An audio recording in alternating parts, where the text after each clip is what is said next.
So, this all started about 6 months ago, but I didn't realize it at the time. My wife, let's call her Emily, started taking more Uber rides than usual. We live in a big city, so using Uber isn't out of the ordinary, but it became a daily thing. I work long hours in finance, so I didn't think too much of it. She said it was just easier than driving herself around and dealing with parking. Sure, whatever. Plus, we don't have kids, so I figured, hey, she's got a lot of free time on her hands. She started mentioning this Uber driver, Tom, every now and then, but I didn't think it was strange at first. She'd say things like, Tom's really nice, or Tom drives better than most Uber drivers. You know, casual stuff. Looking back, it was weird how much she talked about him, but I was clueless. I guess I trusted her too much. One day, she mentioned she got his personal number, which seemed off. But when I asked her about it, she snapped, saying she was just trying to save time by calling him directly instead of using the app. I let it slide because it wasn't worth the argument. I mean, who wants to fight over an Uber driver? I never thought she'd cheat on me with him. The rides became more frequent, and they'd always last longer than I thought they should. She'd say she was running errands or meeting up with a friend, but it never crossed my mind that those errands might involve Tom. I guess I was too wrapped up in work and my own life to notice how distant she had become.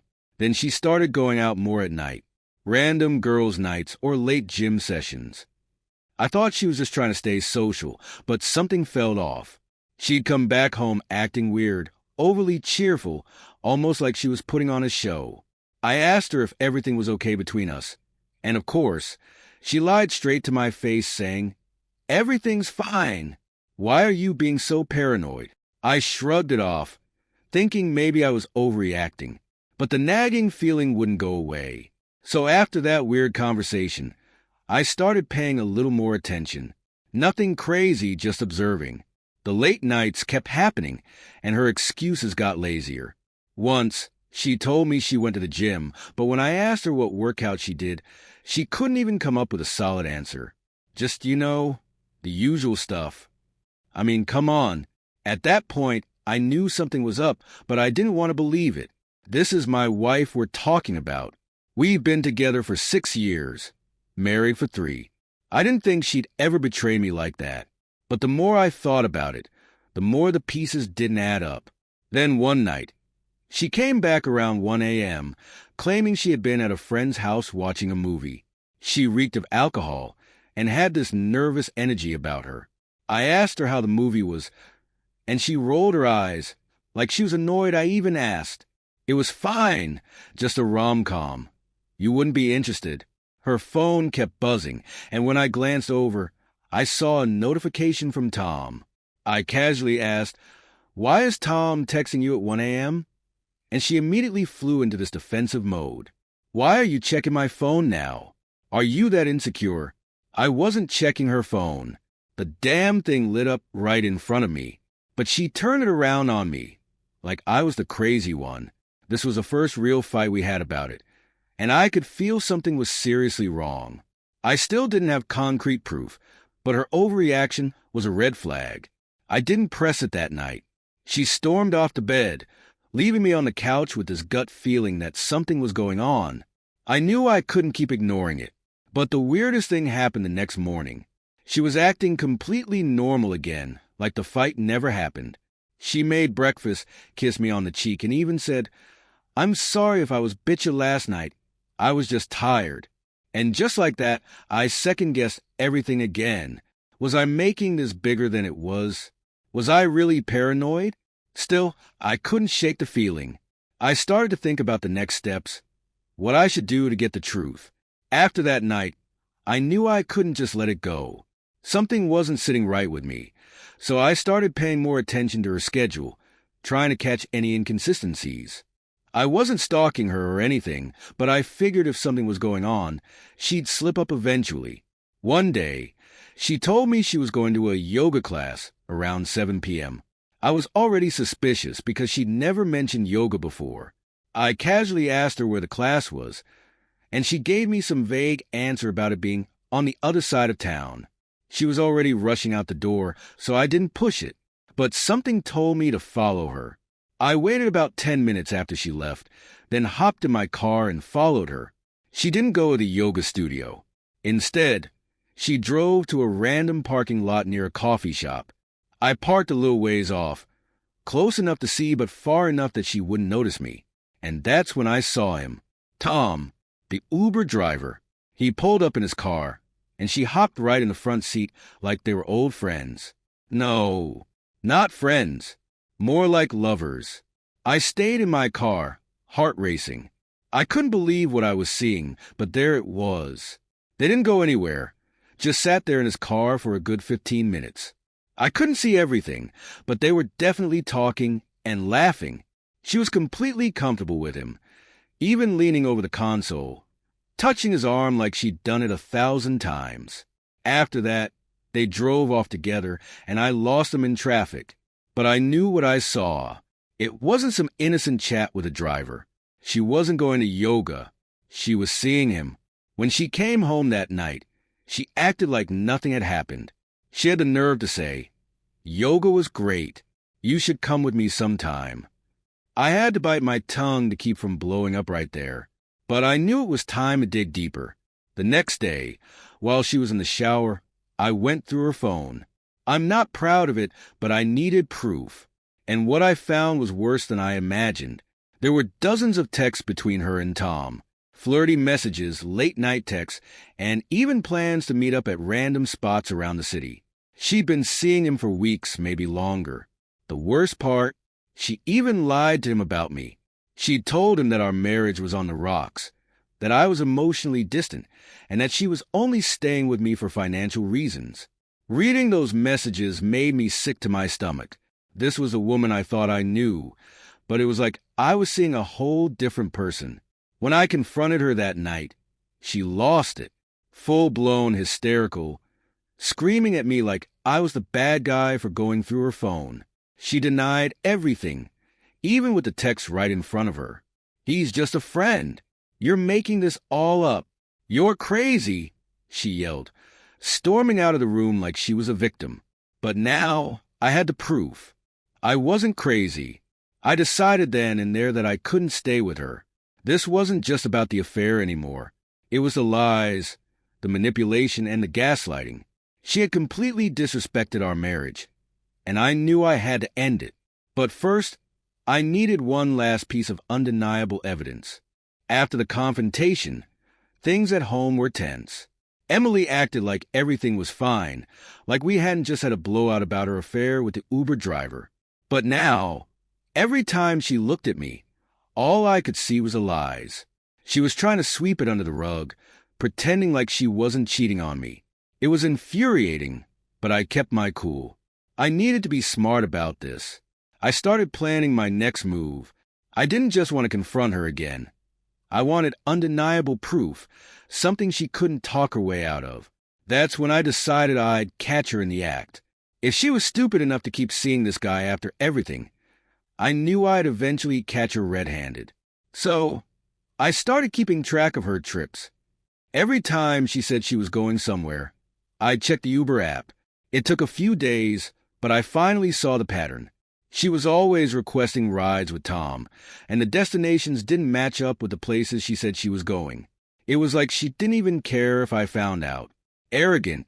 One Friday night, she told me she was going to dinner with friends, which by that point, I knew was complete BS. I waited until she ordered her Uber, checked the app to see where she was headed, and sure enough, it wasn't to any restaurant. It was to a secluded park on the edge of town. I grabbed my keys and followed her, heart pounding in my chest the whole way. When I pulled up to the park, there they were, parked in Tom's car, tucked away at the far end of the lot. And then I saw it, clear as day. They were having sex in the back seat, right there in his damn Uber car. I couldn't believe it. I don't know what I expected, but seeing it in person was like a punch to the gut. I felt frozen, like my brain was trying to catch up to what my eyes were seeing. I had the proof I needed, but now what? I snapped a few pictures with my phone, because I knew if I didn't, she'd just try to lie her way out of it again. I sat there for a few minutes, trying to get my thoughts together, before I decided to confront them right then and there. I got out of my car, walked straight up to the Uber, and knocked on the window. I'll never forget the look on Emily's face when she saw me standing there. Total shock. Tom fumbled to pull his pants up, but Emily, she just started screaming at me. "What the hell are you doing here?" she shrieked, like I was the one in the wrong. She scrambled out of the car, practically half naked, and started spewing excuses. "It's not what it looks like," she yelled. I couldn't help but laugh at how pathetic she sounded. "Oh, really? So you're not having sex in the back of a car with your Uber driver?" She looked flustered, eyes wild, searching for something to say, and then, of course, she flipped the script. "You followed me. You're a psycho. This is your fault." I couldn't even process her twisted logic anymore. There was no remorse, no apology, just anger and deflection, like I was the one who betrayed her. Meanwhile, Tom just sat there, frozen like a deer in headlights, not saying a word. "Emily, we're done," I said, my voice surprisingly calm. "I'm filing for divorce." Her face went pale, but she still tried to fight back. "You can't just leave me. You wouldn't do that. You need me, and you know it." But I was already walking away. I didn't need her. Not anymore. I drove home in a daze, replaying the whole thing over and over in my head. The confrontation, the lies, the utter lack of shame. I'd caught her in the act, and she still tried to gaslight me. But the moment I told her I was filing for divorce, something shifted in me. The shock of it all started to fade, and anger took its place. When I got back to the apartment, I realized I couldn't stay there. Not with her. Not with all the memories of us still plastered all over the walls. So, I packed a bag, grabbed my laptop, and booked a hotel for the night. I wasn't about to wait around for her to come home and start another screaming match. Sure enough, about an hour later, my phone blew up with text from Emily. She was furious. "Where the hell are you? We need to talk. You're overreacting. It wasn't like that. If you leave me, you'll regret it. You can't handle life without me. And my personal favorite, you're going to destroy everything over one mistake. You're pathetic." The nerve of her. One mistake? She'd been lying, sneaking around with Tom for months, and I was supposed to believe this was just a one-time thing? She was desperate, trying to manipulate me. But I wasn't falling for it this time. I blocked her number and poured myself a drink at the hotel bar. The next day, I started the divorce process. I knew it would be messy. Emily wasn't going to let me go without a fight. But I was ready.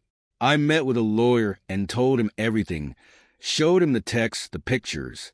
He agreed we had a strong case, but warned me that she might try to come after me for more than just half. We had no kids, but she'd been relying on my income for years, and she knew how to play dirty. And boy, did she. By the time I got back to the apartment to officially serve her papers, she'd already started her usual routine. Trying to manipulate the situation, twisting everything around like it was my fault. She was waiting for me in the living room, arms crossed, fake tears in her eyes. "You can't be serious about this," she said, voice shaking like she was a victim. "We can work through this, can't we? I know I messed up, but we can fix it." I stood there, staring at the woman I used to love, wondering how I ever let myself get this deep with someone so toxic. I didn't even bother responding. I just handed her the papers. Her face morphed from fake sadness to pure rage in a matter of seconds. "You're really going to do this? You're going to throw our entire marriage away over this? You're pathetic, you know that? You'll be nothing without me." I couldn't help but smirk. The whole scene was so predictable.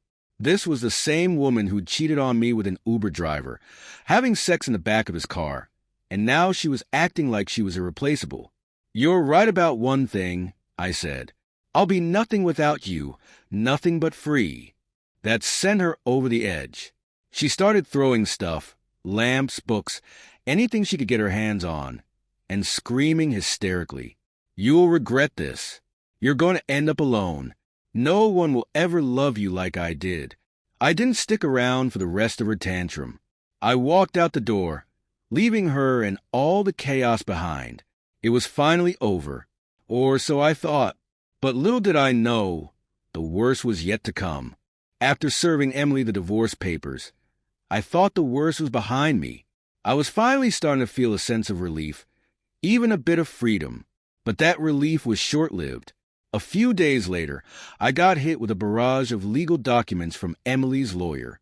She was fighting back, and she wasn't playing fair. Her claims were outrageous.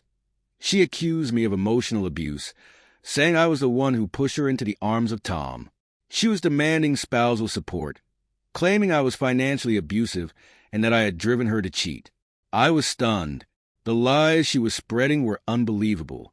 She'd somehow managed to twist the narrative to make me look like the villain. Her lawyer had come up with a case that was full of exaggerations and distortions of the truth. I met with my lawyer again, and he was grim. "This is going to get messy," he warned. "She's trying to hit you where it hurts, both emotionally and financially. We need to prepare for a tough fight." I spent the next few weeks gathering evidence. Texts, photos, emails, and any other proof I had that showed Emily's deceit. It was exhausting, both emotionally and mentally. Every time I thought I was making progress, Emily seemed to find a new way to make things worse. Meanwhile, Emily's behavior was getting increasingly erratic. She started showing up at my workplace, trying to confront me in front of my colleagues. I had to get security involved to keep her away. She even went so far as to spread rumors about me, telling mutual friends and co-workers that I was abusive and unfaithful. It was like she was trying to ruin my reputation, and she was succeeding in some circles. One day, I was having lunch with a friend when my phone rang. It was Emily's number. I was in no mood for more drama, but I answered anyway. "Why are you doing this?" she demanded, her voice cold. "I'm trying to work things out, but you're making it impossible. You're pushing me to the edge." I was taken aback by her audacity. "You've been caught cheating, Emily. You're trying to make me the bad guy, but everyone can see through your lies. You brought this on yourself." She tried to argue, but her attempts were getting more and more desperate. "I need money," she admitted, slipping out in her anger. "I don't have anything without you. This is your fault." That confession was like a punch in the gut. She wasn't just fighting for the sake of it. She was fighting because she was financially desperate. She'd been so dependent on me that she couldn't handle losing everything. The divorce process dragged on. Emily kept up her attacks, but I was determined not to let her break me. I had the evidence, the legal team, and a clear mind. I was ready to see this through to the end. In the midst of all this chaos, I had one moment of clarity. I realized I was no longer fighting for the marriage or for Emily. I was fighting for my own dignity, for my peace of mind. But just when I thought things couldn't get any worse, Emily pulled one last stunt. Just when I thought I had seen it all, Emily managed to outdo herself. One day, I received a call from my lawyer. He sounded concerned. "Have you seen the news?" he asked. I hadn't, so I quickly checked online. And there it was, an article about me, featuring a headline that read, "Local businessman accused of emotional abuse and financial exploitation." The article was filled with fabricated details, painting me as a cruel and manipulative husband who had driven his wife to seek comfort elsewhere. Emily had managed to get a local gossip columnist to run a story based on her twisted accusations. My heart sank.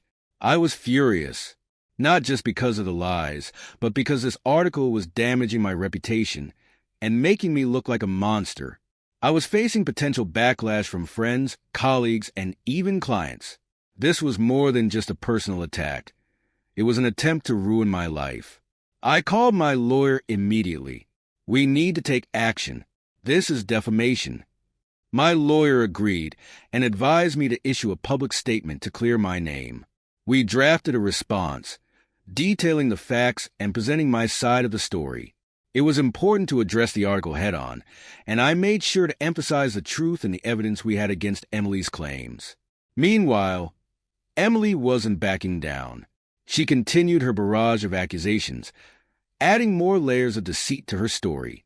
She claimed I was trying to control her through legal threats, and that I was using the divorce as a weapon to punish her. In the midst of this chaos, I was contacted by a mutual friend who had seen the article and wanted to help. She'd known Emily for years and had witnessed firsthand how she manipulated situations and people. She offered to testify on my behalf, providing character references and supporting evidence about Emily's behavior. It was a small glimmer of hope in an otherwise bleak situation. With the friend's testimony and the public statement, I felt a bit more secure. But the fight was far from over. The court dates approached, and every interaction with Emily seemed to fuel the fire. She was relentless, showing up at the courthouse in tears, claiming to be the victim of a monstrous husband. It was like watching a bad soap opera, only it was my life being torn apart. During one of our court sessions, Emily's lawyer tried to push for a settlement, offering a ridiculously high amount of spousal support.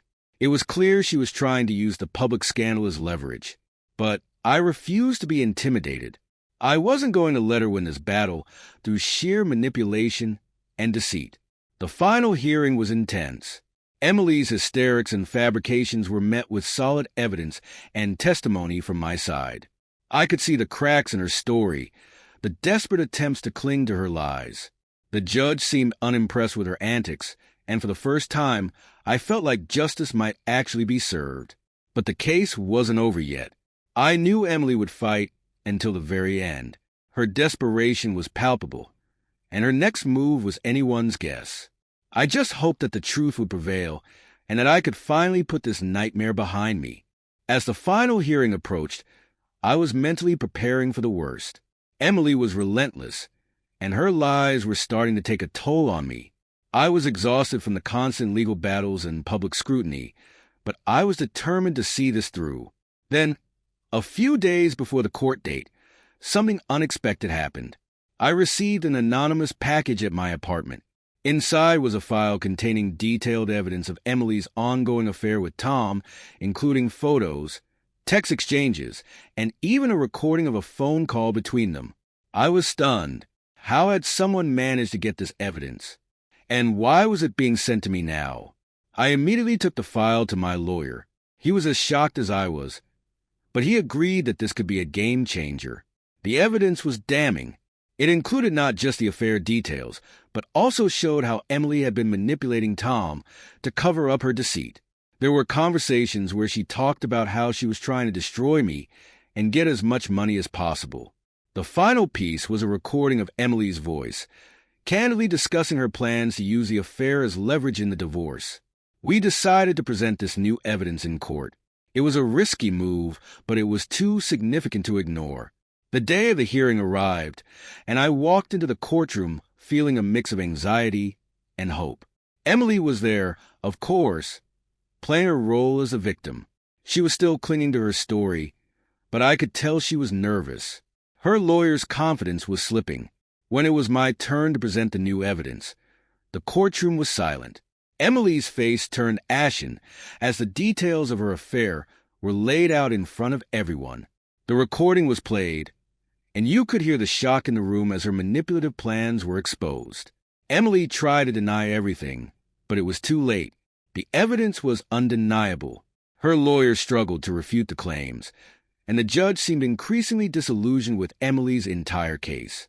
In a final attempt to salvage her reputation, Emily broke down in tears and tried to make one last desperate plea. "I made mistakes, but I'm not a bad person. Please, just give me another chance to make things right." But the damage was done. The judge saw through her act and ruled in my favor. The court granted the divorce and ruled against her claims for spousal support. It was a relief, but the emotional toll of the entire ordeal was heavy. Emily left the courthouse in tears, and for a moment, I felt a pang of sympathy, but it was fleeting. I knew she had brought this upon herself with her deceit and manipulation. As I walked out of the courtroom, I realized that this was a turning point. The nightmare was finally over. I could start to rebuild my life and move on from the pain. It was time to focus on myself and look forward to a future that didn't involve the chaos and betrayal of the past year. But as I started to find my footing, I was about to discover that Emily's final move was yet to come. The days following the court ruling were a mix of relief and uncertainty. Emily had been dealt a severe blow, and while I was grateful for the favorable outcome, I couldn't shake the feeling that something was still off. I was busy with work and trying to get my life back on track when I received another unexpected call from my lawyer. It seemed Emily had filed an appeal, but this wasn't the surprising part. The surprising part was that she had apparently gone a step further and made allegations of serious misconduct, claims that I had engaged in illegal activities, specifically financial fraud. I was floored. Where was this coming from?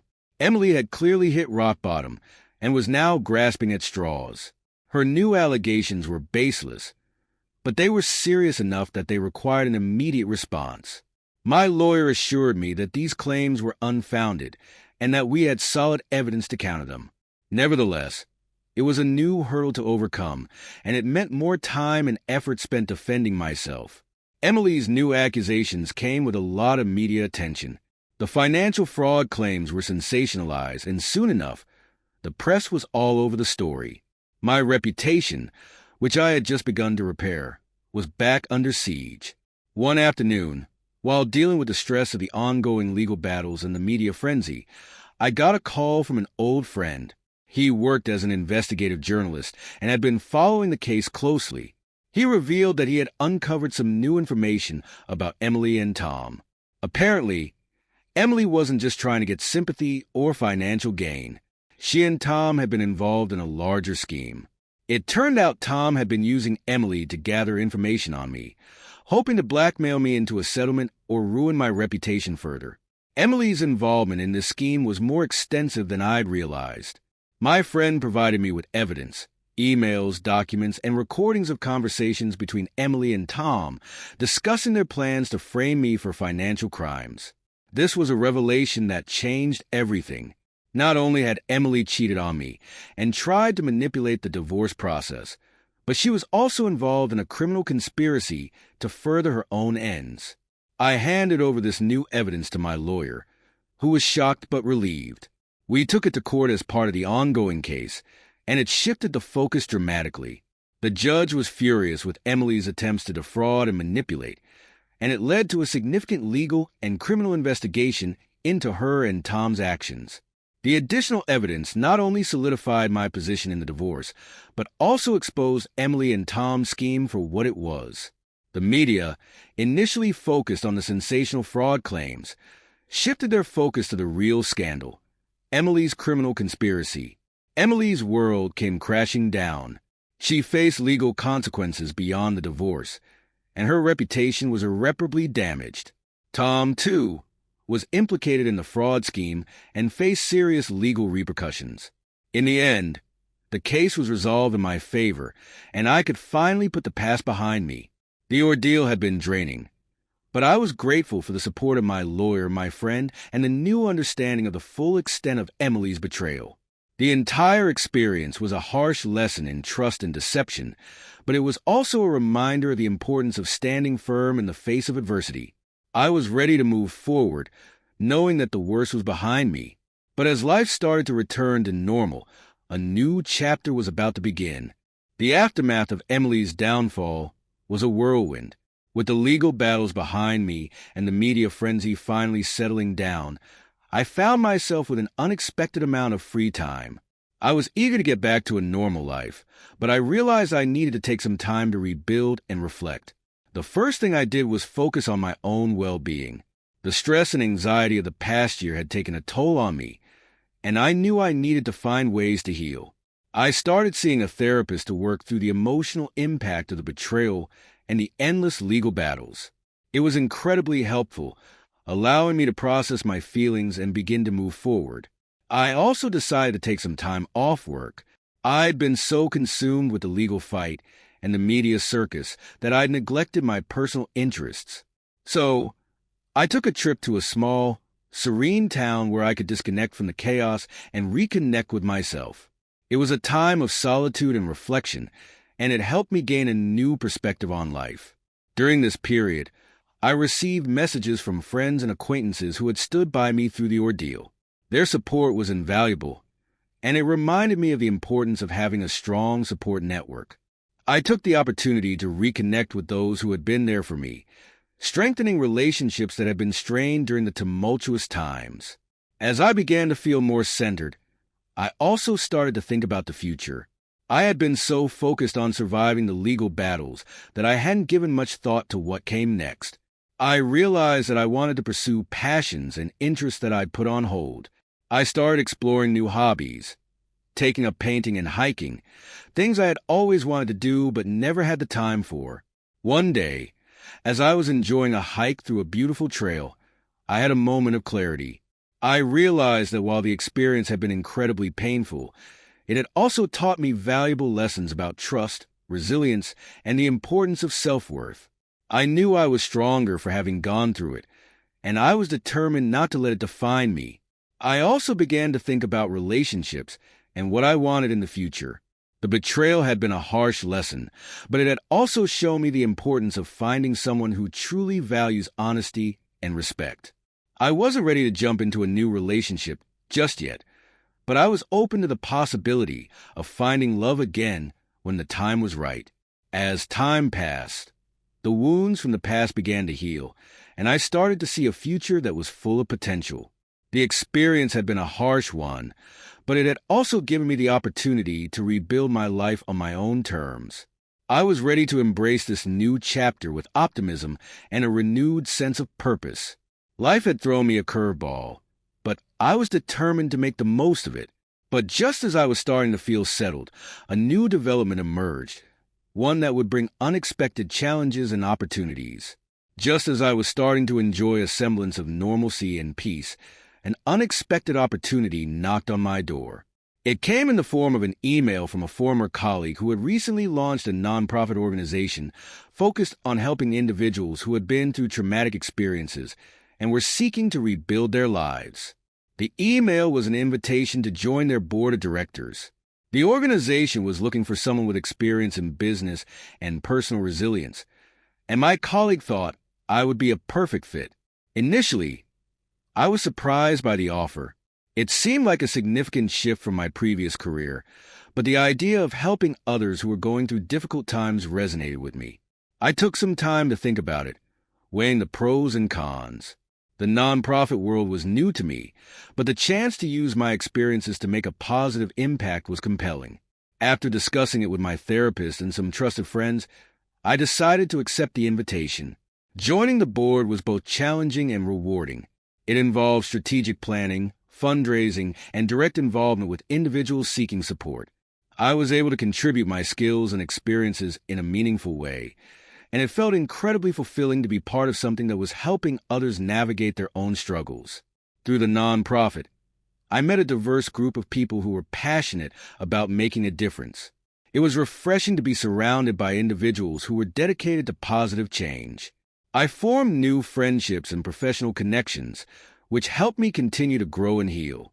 One of the most unexpected outcomes of joining the board was that it reconnected me with an old passion for public speaking.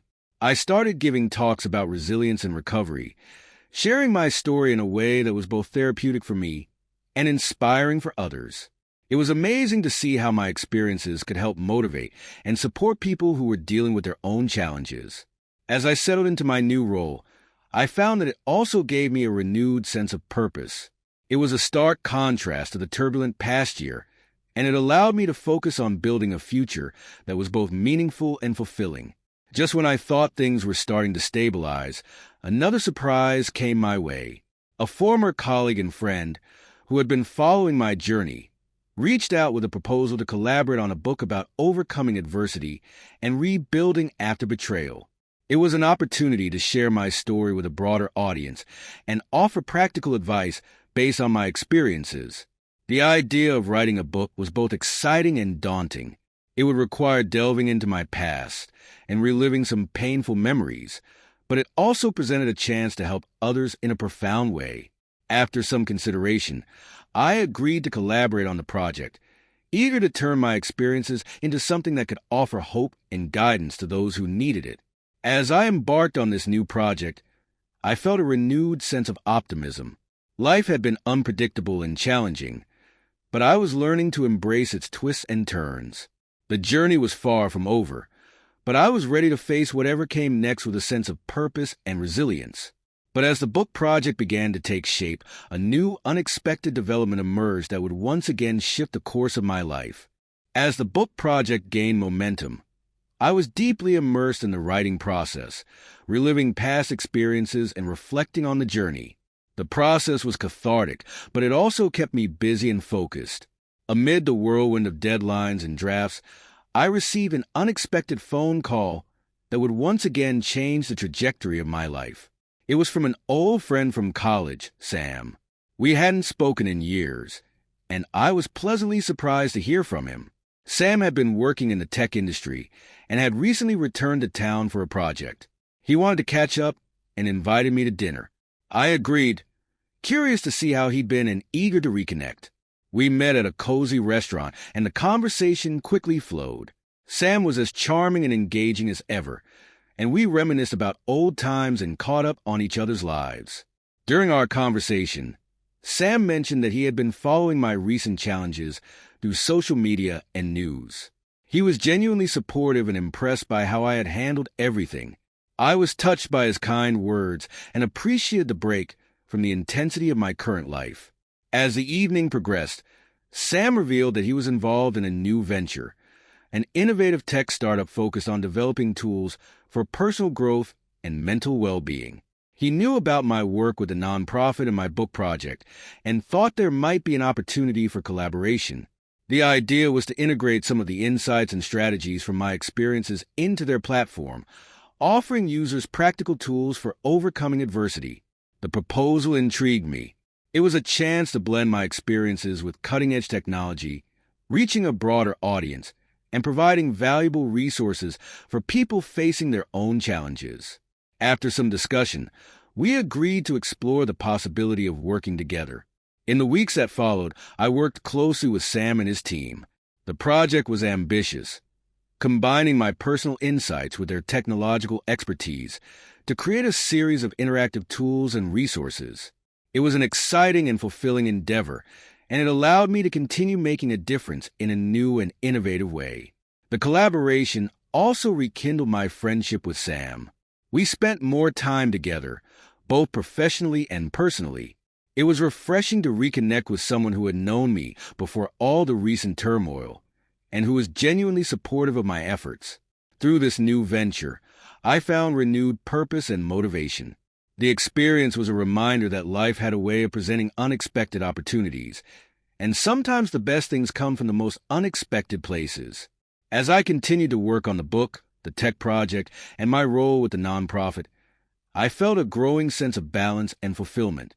The pain and chaos of the past were becoming distant memories, replaced by a future filled with purpose and hope. But just when I thought things were settling into a positive rhythm, another surprise emerged, one that would bring both challenges and unexpected possibilities. As the tech project and the book were moving forward smoothly, I felt like I was finally in a good place, navigating life with a newfound sense of direction and stability. But just when I was starting to feel comfortable, life threw another curveball my way. It all started with a routine visit to the nonprofit organization where I was now deeply involved. I was preparing for a workshop on resilience when I bumped into someone I hadn't seen in years, my ex-wife, Emily. She was there, seemingly out of place but clearly agitated. I was caught off guard and unsure how to react. Seeing her in this context was surreal, especially given everything that had transpired. "Can we talk?" Emily asked, her voice trembling. There was an urgency in her eyes that I couldn't ignore. I hesitated but agreed to a brief conversation. We found a quiet corner of the nonprofit's community space, away from the bustle of the event preparations. Emily looked older and more worn than I remembered, her demeanor less confident than before. "I know this is awkward," she started, "but I needed to see you. I'm not here to cause trouble. I've been trying to get my life back on track, but I've hit a rough patch." I listened as she continued, revealing that she had been struggling to find stable work and was facing financial difficulties. Her previous manipulative schemes had left her in a precarious situation, and she was desperate for help. "I know I messed up, she admitted, tears in her eyes. "But I'm genuinely trying to turn things around. I was hoping maybe you could help me get back on my feet. I'm not asking for a handout, just a chance." I was taken aback. The last thing I expected was for Emily to show up asking for help.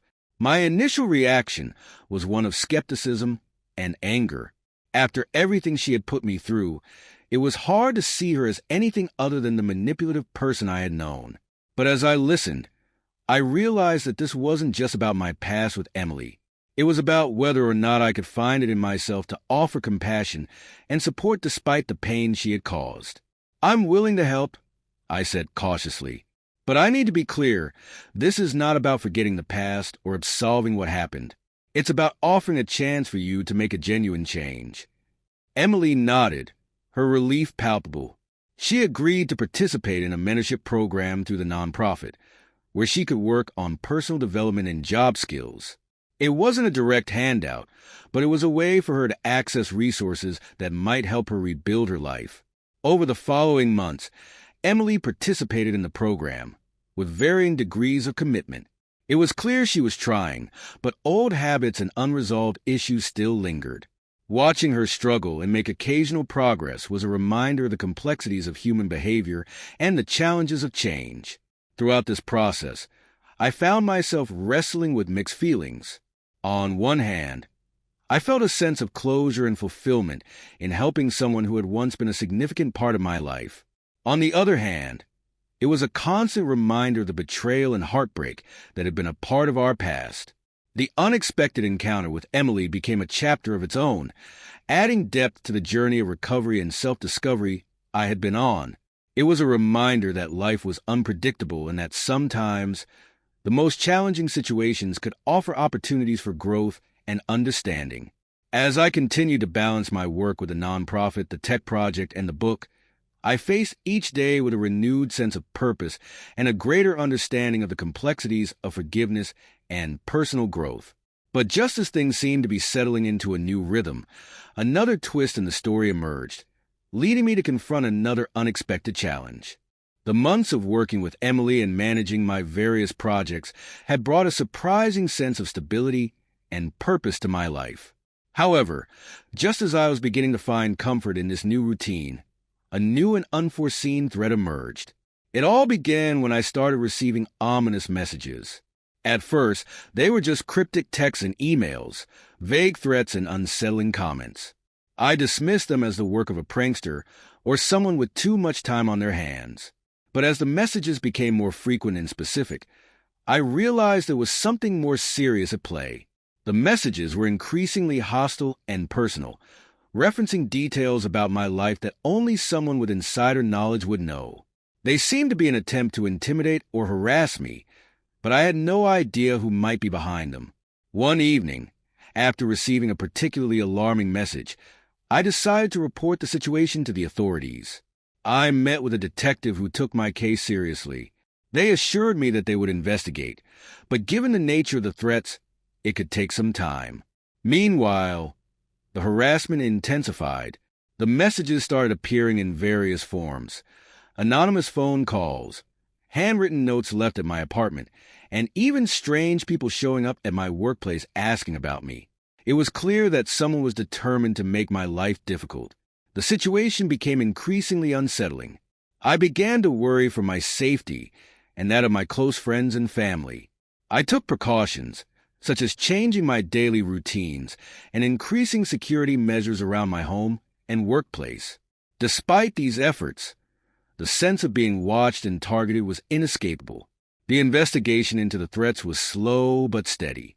The detective kept me informed about the progress and promised to follow every lead. In the meantime, I continued to work on my projects and try to maintain a sense of normalcy, but the constant fear and anxiety were taking a toll on me. One day, as I was leaving the nonprofit office, I noticed someone following me. I tried to stay calm and headed straight to a nearby police station. The person seemed to lose interest when they saw me heading towards a station and disappeared into the crowd. I was shaken but determined not to let fear control my life. I continued to focus on my work and maintain my involvement in the nonprofit and the tech project. I refused to let the threats derail the progress I had made. Then, out of the blue, a breakthrough came. The detective managed to trace one of the anonymous messages back to a local IP address. It turned out that the source of the harassment was someone with a vendetta against me, a former business associate who had been wronged in a previous venture and had somehow gotten involved with Emily and Tom's schemes. The revelation was both shocking and unsettling. The former associate had harbored resentment and bitterness, using Emily's situation as a means to target me. The connection between the harassment and the old business disputes explained the personal nature of the threats. With this new information, the detective was able to take legal action against the individual. The harassment ceased, and I finally felt a sense of relief.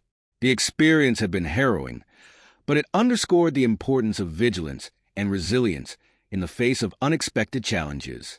As the threat was neutralized, I found myself reflecting on the tumultuous journey I had been on. The experiences of betrayal, resilience, and unexpected confrontations had shaped me in ways I hadn't anticipated. I was ready to move forward, having learned valuable lessons about trust, strength, and the importance of staying true to oneself. With the immediate danger behind me, I continued to focus on the positive aspects of my life. The work with the nonprofit, the tech project, and the book. The future was uncertain, but I was prepared to face whatever came next with the strength and wisdom gained from my experiences. But as life seemed to be settling into a new normal, an even more unexpected development was on the horizon, one that would bring both closure and new beginnings. With the harassment behind me and a renewed sense of peace, I was eager to embrace the next chapter of my life. The ongoing projects, the nonprofit, the tech venture, and the book were thriving, and I was deeply invested in each one. I felt a strong sense of purpose and fulfillment, but life had one final twist in store for me. One morning, while going through some paperwork for the nonprofit, I received a letter that caught me off guard. It was from Emily. I hadn't heard from her since the last encounter at the nonprofit, and I had assumed she had moved on. The letter was a formal request for a meeting. Curious and somewhat apprehensive, I agreed to meet her. We chose a neutral location, a quiet cafe, where we could have a private conversation without too many distractions. When I arrived, Emily was already there, sitting at a table by the window. She looked different, more composed and reflective than I had seen her in a long time. As I took a seat across from her, I could sense a change in her demeanor. "Thank you for meeting with me," Emily began, her tone surprisingly calm. "I wanted to explain a few things and offer an apology." I listened as Emily spoke, and what followed was an unexpected and candid conversation. She admitted that her actions had been driven by a mixture of fear, resentment, and poor judgment. She confessed that she had been in a dark place, struggling with her own demons, and had made some incredibly bad decisions as a result. "I know I can't undo the past," Emily said, "but I wanted to say that I'm truly sorry for everything. I've been working on myself, trying to make amends and find a new direction in life." Her apology seemed genuine, and as she spoke, I could see the depth of her regret. It was clear she had been on a journey of her own, trying to confront and address the mistakes she had made. "I appreciate your apology," I said, choosing my words carefully, "but it doesn't change the impact of what happened. I'm moving forward with my life, and I hope you can do the same." Emily nodded, acknowledging the truth in my words. We talked for a while longer, discussing our respective journeys and the lessons we had learned. It was a moment of closure, not just for her but for me as well. The meeting allowed us to acknowledge the past and finally put it to rest. After our conversation, Emily left with a sense of resolution. I felt a mix of relief and closure, knowing that we had both taken steps towards healing and growth. With this final chapter closed, I could fully embrace the new opportunities and experiences that awaited me. The tech project continued to flourish, and the book was nearing completion. My work with the nonprofit was more rewarding than ever, and I felt a deep sense of satisfaction from the positive impact we were making. The journey had been tumultuous and filled with unexpected twists, but it had also been transformative. I had faced betrayal, harassment, and personal challenges, but I had emerged stronger and more resilient. The experiences had shaped me, teaching me valuable lessons about trust, forgiveness, and the importance of staying true to oneself. As I looked ahead, I felt a renewed sense of hope and possibility. The future was uncertain, but I was ready to face it with optimism and determination. Life had tested me in ways I hadn't anticipated, but it had also given me the strength to embrace new beginnings and opportunities. And so, with a heart full of gratitude and a mind focused on the future, I stepped into the next chapter of my life, ready to face whatever came next with confidence and resilience. The end of one journey is often the beginning of another, and I was ready for whatever lay ahead.